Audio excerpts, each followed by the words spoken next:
Ladies and gentlemen, James Masters.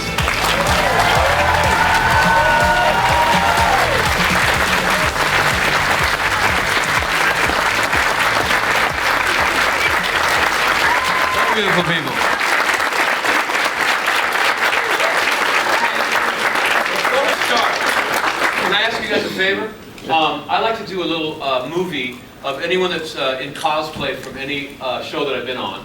So if you're part of Smallville, Buffy, Torchwood, anything, I'd like to film you and put that on Facebook. But I'd like to give those people a big round of applause at the end of the little movie, which is where you come in. I'm not gonna pay you. If you would, like when I say action, just like raise your arms and scream like scream like you beat France today.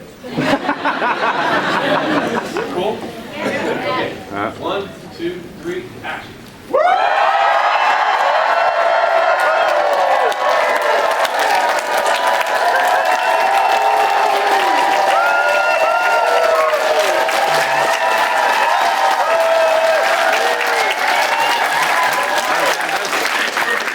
Thank you for that. You're all going to be on my Facebook. Okay. Love it. You'll be on ours. I'd like to, you're going to ask me a question? Yeah. So you guys can ask me anything that you want. If you try to embarrass me, bring it. Apparently it's impossible. I don't necessarily promise to answer anything but you can ask. And just so we know, how many kids do we have in the audience today? Yeah, just stay locked. Yeah, no, it's supposed to.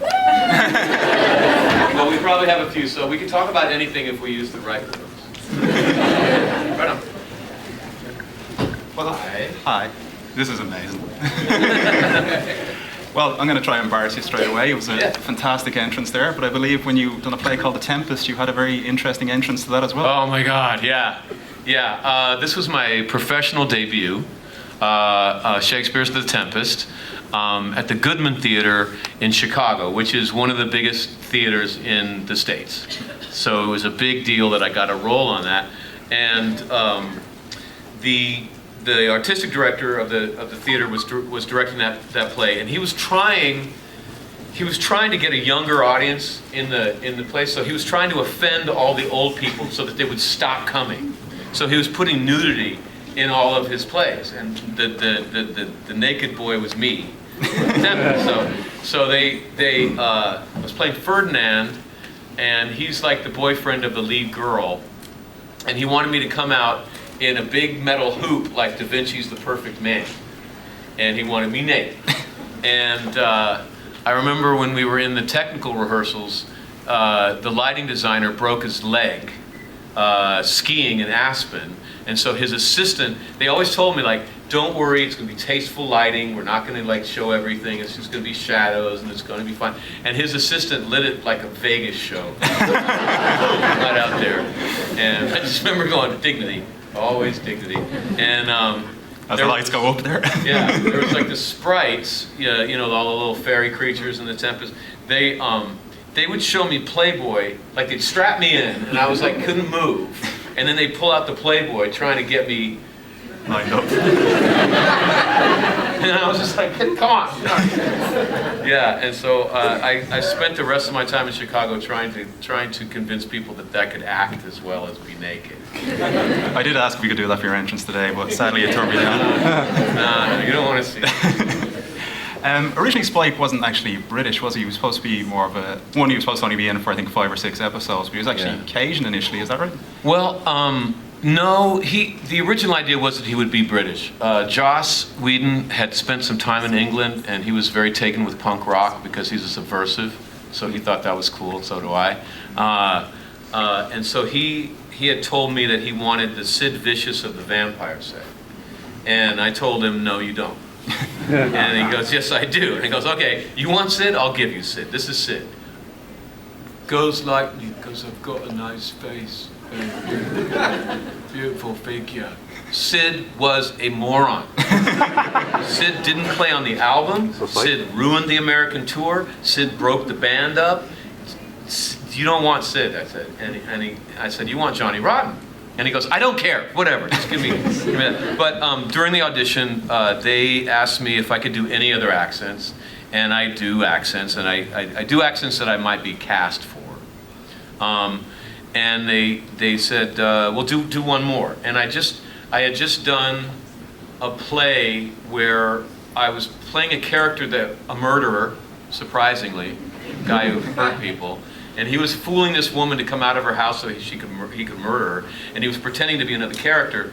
And I did this old kind of accent like this.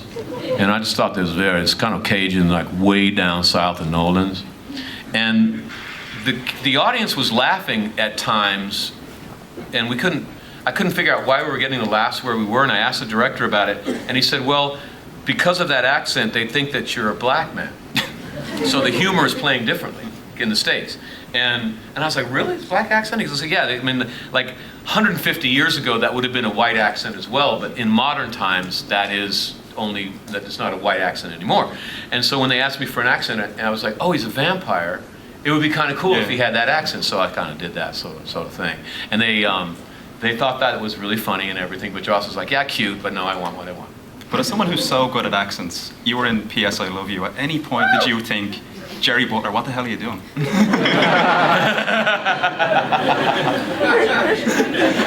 No. just pull him to one side and go, he's supposed to be art. I only shot one. I didn't hear it till that I saw the film, because I shot just one scene with Jerry. And it was that thing in the bar. Jerry is awesome. He sits down to me on the set. We're in a real bar, and he sits down with me and goes, okay, we got 15 minutes to become best friends. And he looks at his watch, and he takes 7.5 minutes, and he tells me every messed up thing he ever did in his life, like stuff that only the best mate would know, like horrifically bad stuff. Like Gamer. And then he looks at his watch and goes, okay, your turn. Like, I had no choice. I had to barf out all of my dirtiest laundry. And by the end of 15 minutes, we knew each other real well. And we were best friends. Yeah, he's really cool. One of my favorite episodes, I'm sure most people's, is Once More with Feeling. I had the pleasure of speaking to Joss when he was over for Much Ado About Nothing, and he said that actually came from you, that idea. You know, he's being really kind. What it was we used to read Shakespeare plays at his house once or twice a month. By the way, his Hamlet is the best I've ever seen. Most people that do Hamlet, like Hamlet is basically a 3.5-hour play about someone who can't make up their mind. It's someone like, should I kill someone to enact revenge? They killed my dad. Should I kill him? Is that going to fix it? Is it going to make me feel better? And it's just about a young person debating whether it's worth it to try to take action to make the world better. And there's a problem with the play, which is that nothing really happens for a long time, you know. And Shakespeare is a very good writer, and the way that he saves it is that he makes Hamlet funny. Hamlet, there's a lot of jokes in Hamlet, but most people that play Hamlet are trying to prove that they're such a good actor that they ruin the comedy, or they're not even aware of it. But Joss doesn't have the ego, and he just laid into the comedy, and it was a laugh riot, and the 3.5 hours were over before I knew it, and I was like, that's how you do Hamlet. So anyway, after we would read the play, we would have a party, and the wine would come out, and at some point, after 4 or 5 of these, I decided to bring my guitar, because that's the best way to annoy people at a party, is to bring your guitar.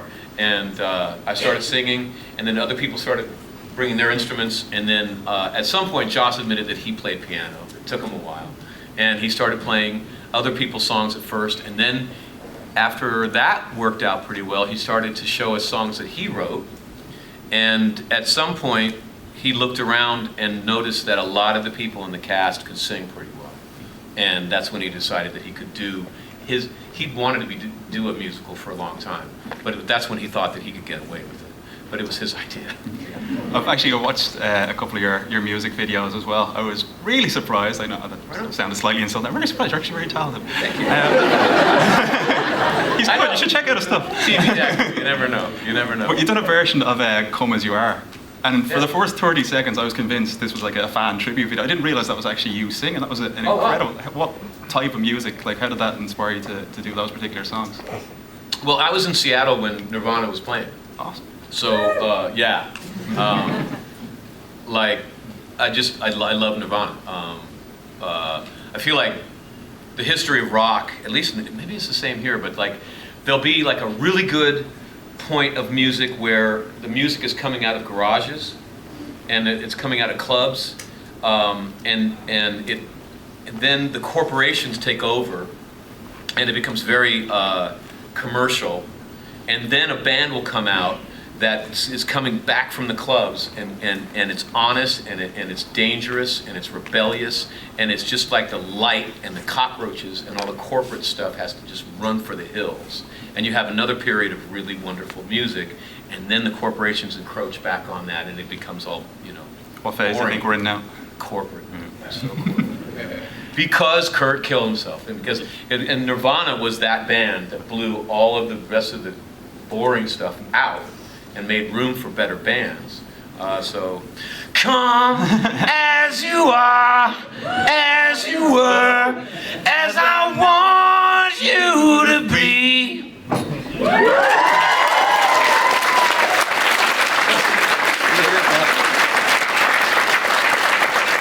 Play that at my funeral.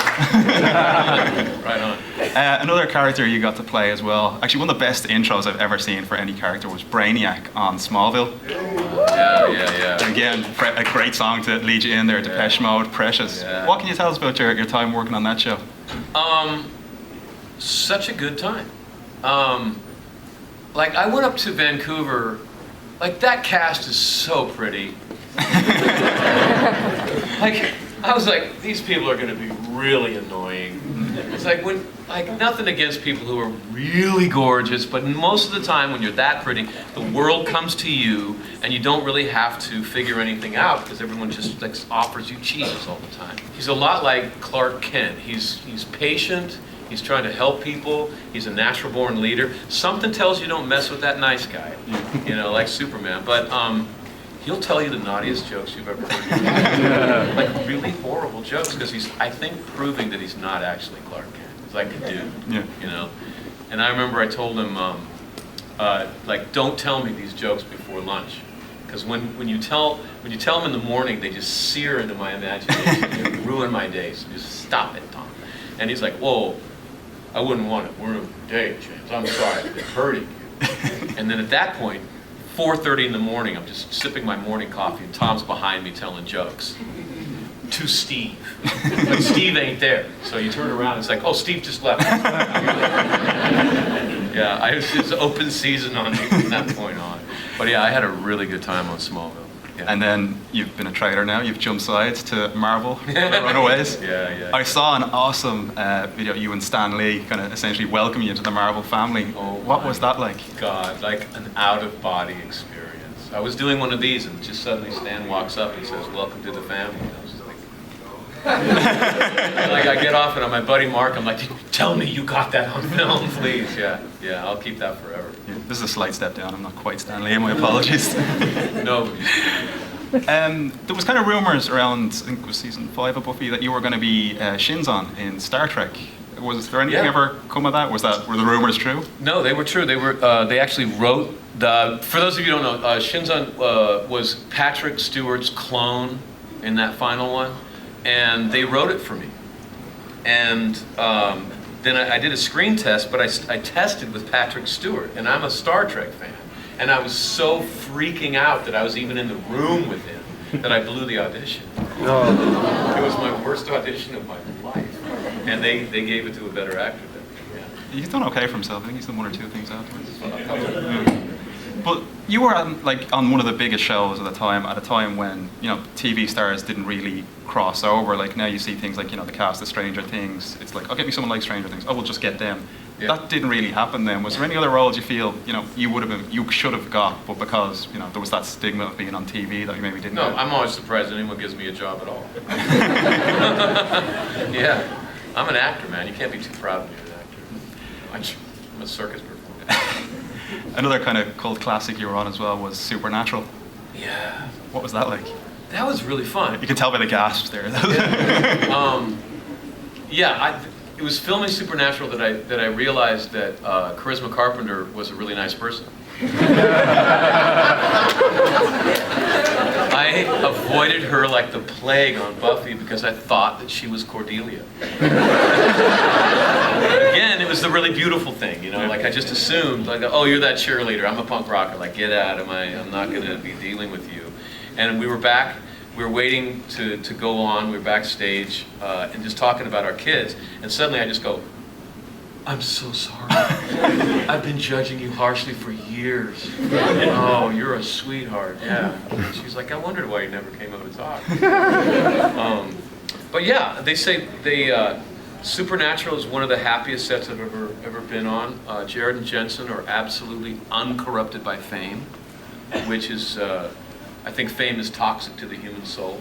And if you let it in, and if you take yourself seriously, you're on the train to Lonely Town, you know. But they are just immune. It just rolls off them. They're humble, they're hardworking, they're grateful, and consequently, it's just a really happy set. But they told me if they like you, they'll prank you. And I was like, okay, I'm ready. And so I only had one scene with them, and we're in the set for my office, and we're finishing up the scene, and we're doing my coverage, so it's a close-up on me. And the director's in the next room watching a monitor. He's not on the set. So he's just seeing a frame of like right here. And I'm talking to Jared and Jensen. And at the end of the take, I feel a little bobble up there in between my legs, if you know what I mean. And I kind of glance down, and Jared's got his shoe off, and he's got he's like, and they're both staring, like you can't see their faces. They're like that. And I just finished the take, and we hear from the next room, cut, print, move on, and they just go, dude! and that's in the show. Like if you watch the show, that take I'm getting messed with at the time, yeah. Another one as well, one more go I was trying to embarrass you, it was Torchwood. Are you trying to embarrass me? Yeah, it's not working. Jesus. Yeah. Who's a better kisser, John Barrowman or Sarah Michelle Gellar? Oh, wow. John's got soft lips.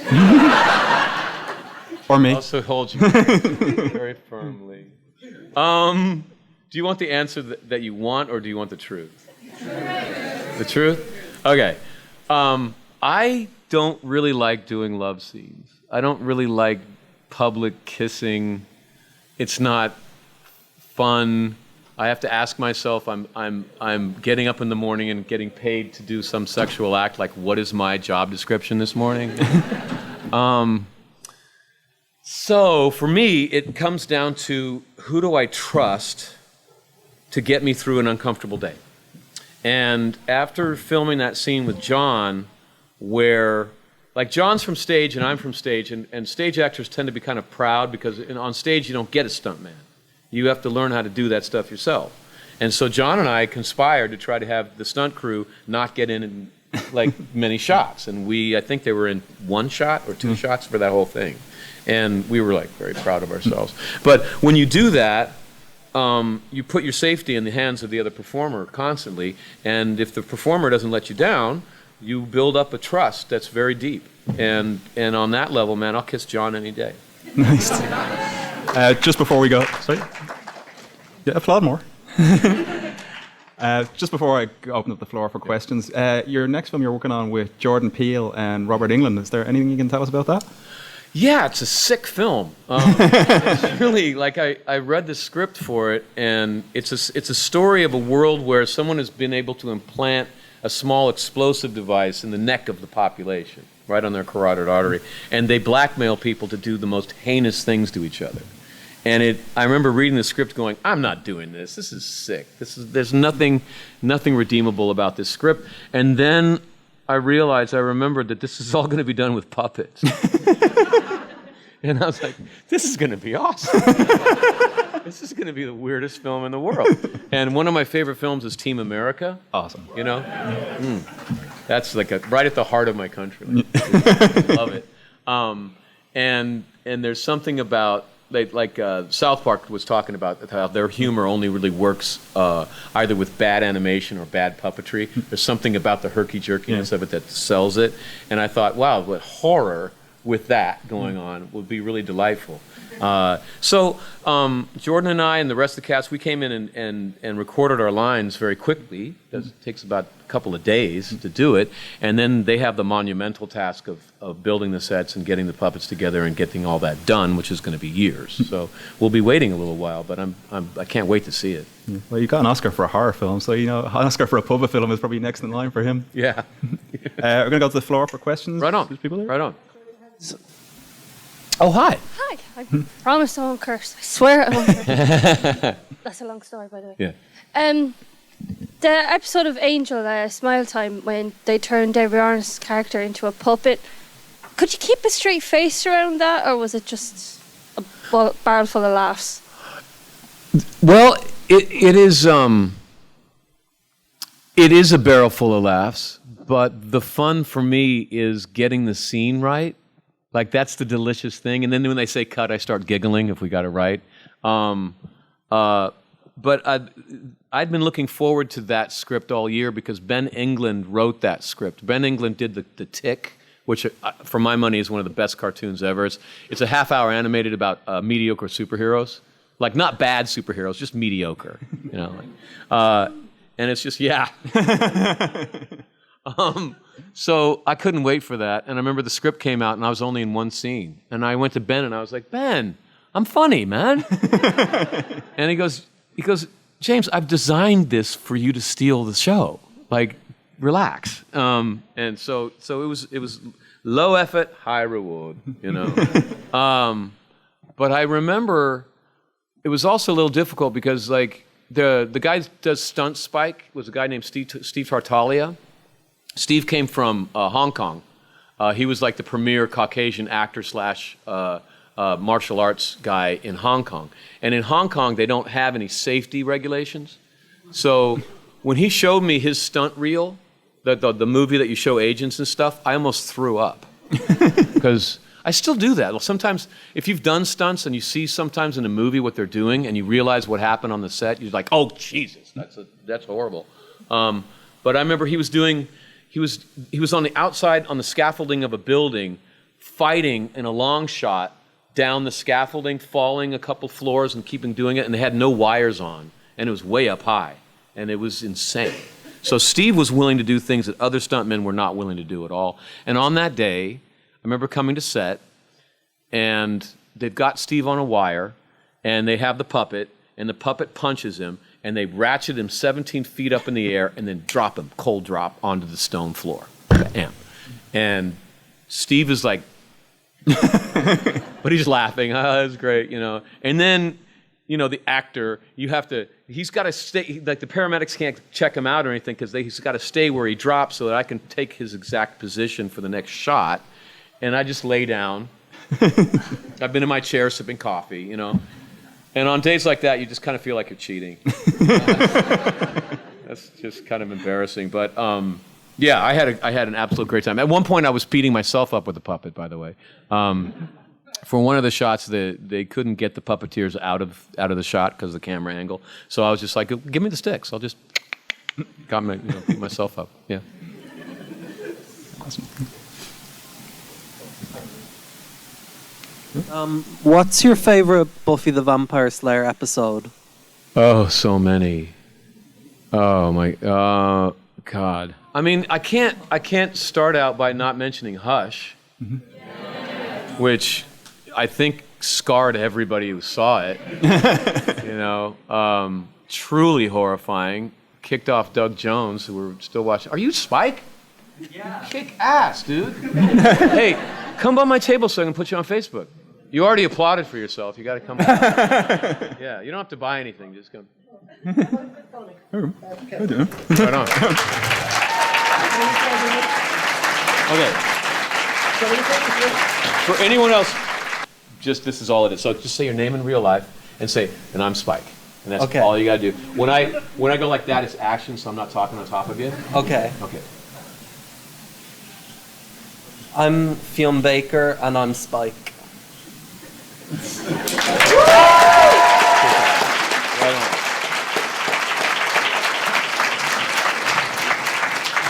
That'll be like by the end of the week. It'll be all on my social media. Right on. So yeah, definitely Hush. I remember when Joss, I come to set and it's nighttime exterior, and he is over the moon. He's dancing around because he finally got the gentleman to float. They took all night. They couldn't get it, and they finally got the shot where they were just floating along. And on our budget, that was a big deal. I think The Body is another of my favorites. There's no vampires in that. There's no music in that. There's no stunts, no special effects. It's just a drama about a young woman who loses her mother. And I think that the show kind of proved how strong it was on a dramatic level, that it could dump all of those other elements and still be really compelling. Also, I had the week off. So. It was really good. And then, of course, the musical, which at the time, I was convinced that Joss was flushing the show down the toilet. I had no faith in him as a musical writer at all. Like, again, I'm a punk rocker, and I'm like, I don't know, Sweeney Todd and all of that, the musical stuff, and I didn't know how talented Joss was. Doing Buffy was a constant kind of learning about how good he really was. So I think those three. But again, we could start talking, and I'd be like, oh yeah, that's right, that's another amazing one. It's hard to pick one. Yeah. I'm not going to pick, because then I'm the asshole. Hello? So my question is, I've seen a lot of... Just put it right on your lips like a rock star. Yeah. Yo. Yeah. Yo. Here, my question is, out of all the... I've seen a lot of interviews with other cast members and everything. I have the idea that you actually loved your character as much as you loved the show. Yes. Yes. It's like, people are like, what other character would you like to play on Buffy besides Spike? I'm like, oh, Spike. Everyone else wanted to play Spike too. He was just delicious. Try to be a nice person. Try to. And I find that the art of being a decent human being is like, don't tell everyone what I'm thinking all the time. And I think that's probably true of you too. It's probably true of everybody. We kind of edit ourselves. But when you play someone like Spike, you just get to barf it out over everybody, No filter. Yeah. And I was in absolute heaven the entire time. I knew... One of the things I'm proud of is I knew how lucky I was at the time. I realized this kind of role doesn't come along maybe once in a career, probably won't happen again, but it clicked right away. I just fit into it. I knew how to drive that train right away. That just doesn't happen all the time. Yeah. Mm-hmm. What's up? What's up? I just want to ask, at the end of Buffy, like the very last episode, where you sacrifice yourself to help the gang out. Did you know you were actually going to come back for Angel, or was that something just alluded to later on? Yeah, we already knew. Yeah. Joss was so angry because they announced that I was going to be on Angel before he could kill me off on Buffy, and he was trying to break the audience's heart.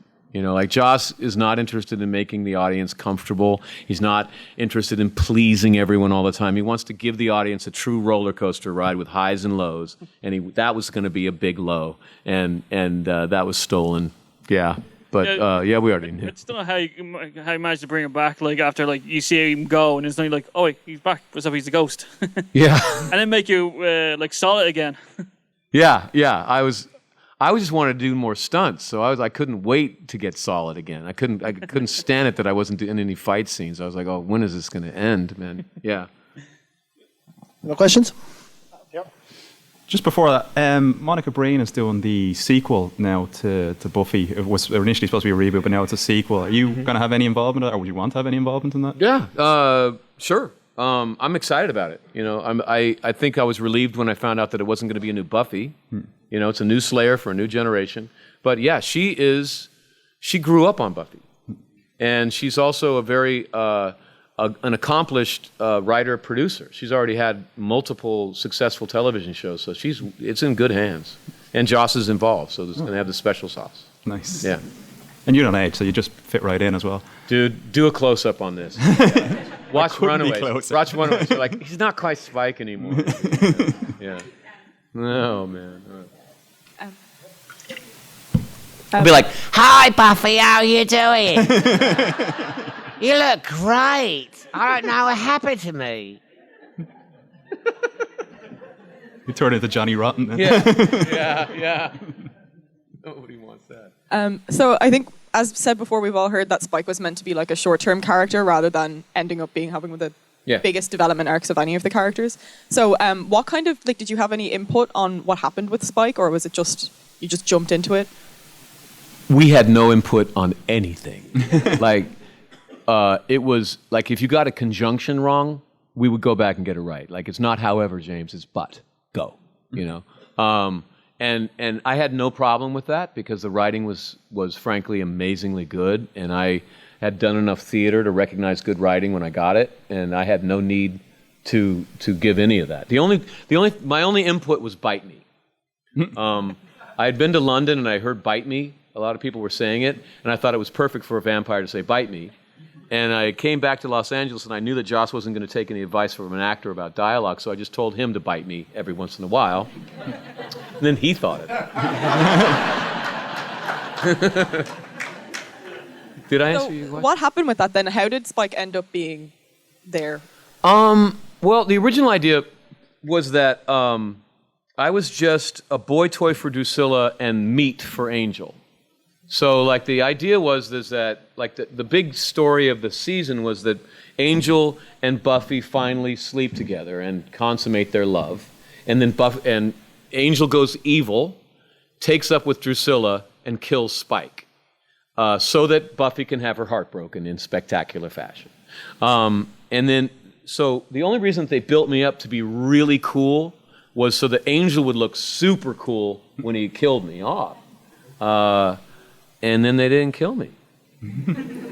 And then it was just it was a question of how do we fit that into the show, because at that point Joss had a real tiger by the tail, because for Joss, the show is about how do you get through high school? How do you get from childhood to adulthood, get through that landmine of adolescence without giving up? Without giving up on yourself, without giving up on the world. And vampires are just metaphors for all the challenges that you go through in that period of life. So vampires are supposed to be ugly, hideous, and killed. They're not supposed to be someone that you feel for or someone that you identify with. And yeah, exactly. Actually not at all. I remember Joss backed me up against a wall at one point and said, "I don't care how popular you are, kid. You are dead. You're dead. You're dead." And I was just like, "It's your ball, man. What? All good, you know." And so, after not killing me off, it was a question of how do you take Spike off that ladder that you've put him on? How do you get rung by rung, get him down to a level where he can be insecure and he can be the kind of character that would fit into a Joss world? And it was a very painful process because I wanted to be up on the ladder.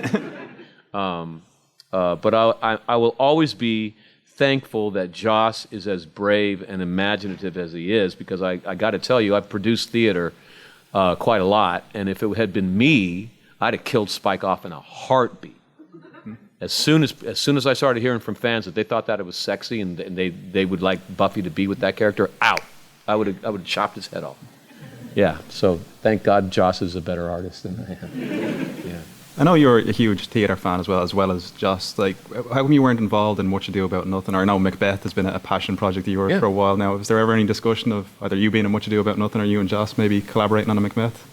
The problem with me and Joss collaborating on Macbeth is that I would have to have my way on everything. I know every scene. I know exactly why it usually doesn't work.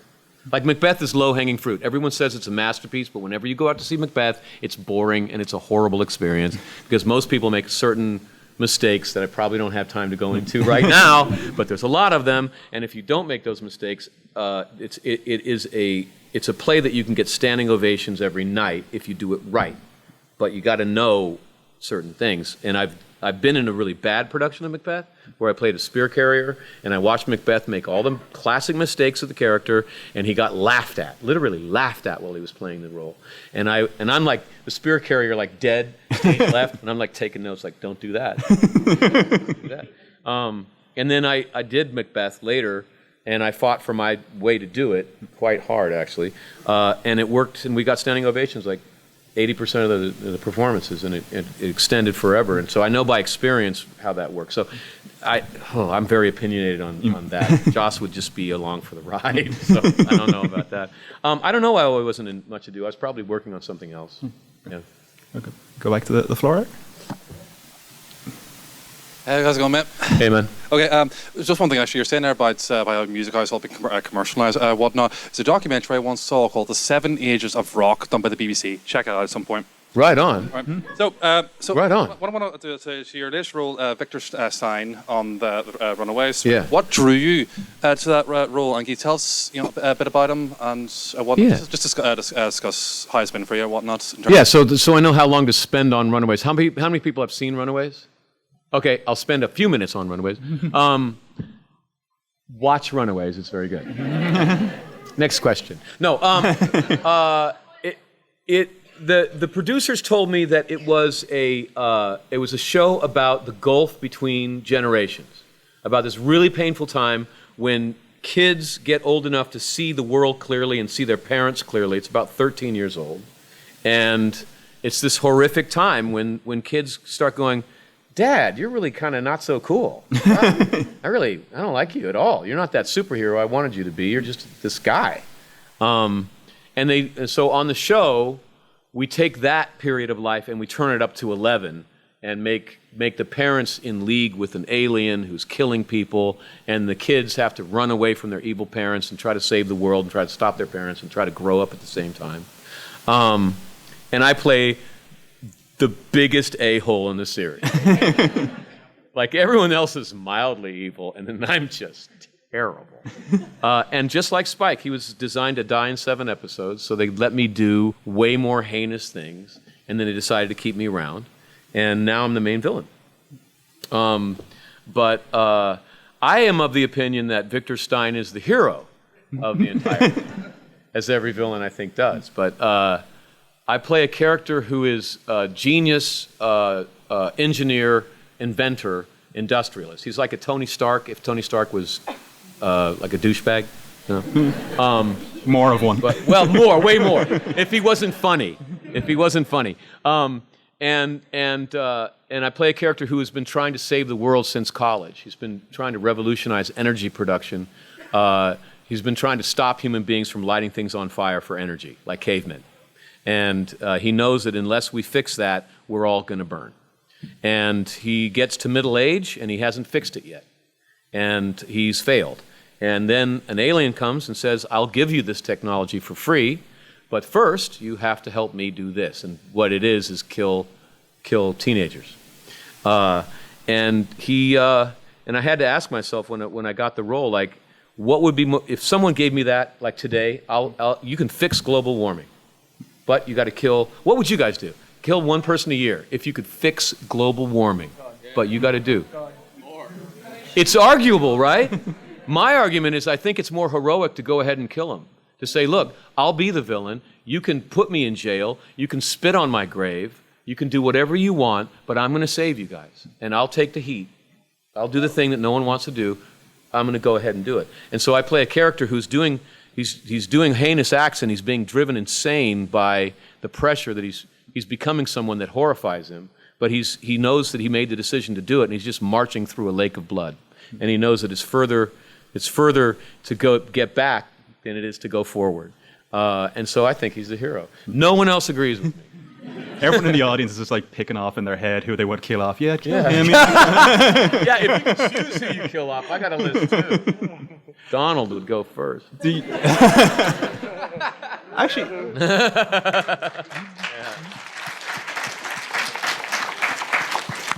actually, just on that, you had a really cool Twitter campaign where you were like interacting with everybody who voted during the election. Do you have anything planned for 2020? Oh, yeah, same thing. Maybe running, or yeah. I would not pass any background check for a righteous reason. That was when I was younger, and I'm not going to go into that. Anyway, new questions. Yeah. Yeah. Hiya, James. Yes. How are you? Hi. Kate me the Fáilte. Thanks so much for coming over to us here in Ireland. James, part of today when we come to the Comic-Con events, people come and they buy memorabilia, to remember the day or replicas from things from their favourite films. I was just wondering, because I'm old school, did you have anything that you kept from Buffy? Good question. What's in the... Yeah. They told me, the costume department said, if you want to steal the coat, we won't tell on you.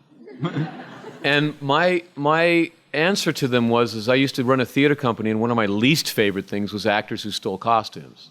And I'm not going to steal the coat. And then a month later, I read that they sold the coat for $250,000. Oh. And I'm a dad. And I was just like, you idiot, The one thing that I did keep is the thing that I brought, which was this old T-shirt, this old black T-shirt that I auditioned in. I don't know, I was really poor. We ate oatmeal, my wife and I, we ate oatmeal breakfast, lunch, and dinner until we couldn't stand it anymore, and then we switched over to porridge, and then ate that until we couldn't stand it anymore, and then switched back to oatmeal. That's how much, no money at all. So I had a lot of clothes, the T-shirt that you keep forever, it's like a cotton polyester blend, but at some point all the cotton is washed away and you're just left with this kind of polyester weave kind of thing. And I had a black T-shirt like that, and it looked really cool. It laid really cool. And I auditioned in it, and they told me that they loved that T-shirt, but they couldn't find one as messed up in all of Los Angeles. Because you have to have at least two of everything. In case something happens to one costume piece, you have to switch it out quickly so you can keep going. Yeah. And they decided to use that T-shirt anyway. They loved how it looked. And it was the weirdest thing, because this T-shirt that I'd had for decades, that I used to use as a rag to clean up the floor, was suddenly the shroud of Turin. Be careful of the T-shirt. You're going to lunch. Don't slip and fall on the T-shirt. Oh my God, be careful of that. And so, it's a black T-shirt. It says Bernard Movers on the back, which was never filmed. But that I took back. Oh, good. Thanks very much. Thank you. Do your kids watch your stuff? Or is it No. My parents have never seen Buffy. My kids don't watch it. And I used to be offended by that. But I've realized that you don't want to watch your son or your dad do the kind of things that I did on Buffy. When you think about it, it makes absolute sense. Yeah, it took me a while to realize that. Yeah. Hi, James. Hello. First off, thank you for coming to Ireland. It's great that we are now making the con circuit and people like yourself are coming to see us, so thank you. Mm-hmm.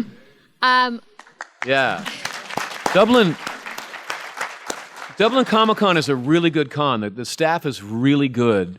And I think that I can tell, because oftentimes either a con controls too much or too little. And when you control too little, it's bedlam and no one's safe. Or if you control too much, the fans come to my autograph line like, hi, how are you doing? Well, please pass that along to everyone in Hollywood. We would appreciate it. Yeah, you got it. But I'm sure I'll see you again. You've had some fantastic guest arcs on some of all of our favorite shows. Yeah. I know everyone here loves Buffy, but one of my favorite shows is actually Warehouse 13. Right on. And I wanted to ask you, if you could have any artifact from the warehouse, what would it be? Oh my God. I would like a mirror that turns my face to a 25-year-old. Be careful, Alice might be in it. Right on. Hi, James. Hi. Firstly, I didn't know you were coming back to Angel, so when you sacrificed yourself, it broke my heart. Yes! Thank you. We spent a lot of money to do that. My question was, what were the antics like on the set of Buffy? Who was the best humour, most crack? Again, do you want the truth or do you want the truth? The truth is that we worked 12 to 20 hours a day on Buffy. Like most, or almost really all television shows have a hard out at 12 hours, because after 12 hours you have to pay the crew double. So for budget reasons, you never go past 12. We never went 12. Like 14 hours was a minimum day for us. There were people in Los Angeles that wouldn't work on Buffy just because they knew the kind of hours that we pulled. And when you get that tired, you stop clowning around, man. You just, like, we would play a game. Like, the only game we would play is, quick, what did we film this morning?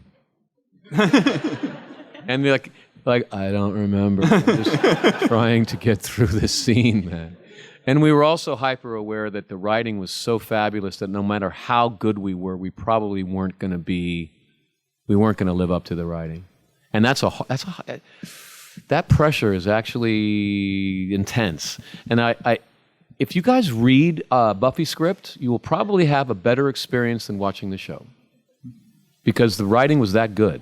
And we inevitably missed some little gag, some little description of character interaction. We didn't get that on film, and we just broke our own hearts all the time. So there's not a lot. The one story that I have is I was known as the guy that was super passionate. I was the actor, right? So we're doing. I'm in a cave fighting a demon, and Xander and Willow are watching. I think Anya was in there too. So I'm doing the off-camera. We've already done the fight, and I'm doing the off-camera version of the fight, so they have something to react to. And one of the things that can look really cheesy is if you're an actor and you're doing a close-up and you're supposed to be reacting to something that's not happening, and you're like, and it looks really bad. What you really want is something to actually be watching so that you can be natural about it. And I was trying to be generous and give them something to actually watch. So I'm behind the camera doing the full fight, doing all the moves, twirling around and doing everything. And the problem is that when you're behind the camera, there's all these cables and there's all these lighting stuff. So I tripped on a cable and went right through the cave wall, which is fake, right? And they kept it together for that. But when I popped back out of the cave wall and continued the fight to try to save that's when they lost it. And like, Xander was like, cut, I can't. So yeah, that was the most falderall kind of story. We've got time for one last question. What? Yeah. Really? I'll stay. Okay, come to my table. We'll talk more. We'll take the one down here. It's the last one. Make it good, or he won't come back. Would you ever consider being Doctor Who? Well, I saw the original Doctor Who, which they didn't have a lot of money. Right? Didn't really think was that wonderful. So I was doing a rock tour in London, and the tour manager wouldn't come out to dinner because the new Doctor Who was on. I was like, really? And she's like, yeah, I love Doctor Who. If you want to hang out with me, we're going to have dinner in the room. We're going to watch Doctor Who. I was what do you think of Jodie Whittaker as the first female Doctor? Oh, yeah, why not? I mean, I haven't seen it, but I mean, is she good? Is she a good actor? If she's a good actor, it'd be awesome. Yeah, this is brilliant. Yeah, far out. No, but I was there having dinner, cutting my mediocre steak and everything, and I watched 15 minutes of Doctor Who, and I was like, this is amazing, because it's the new Who. It was the Russell T Davies version. And I went down the hallway and talked to my manager. They're like, let's get me on Doctor Who.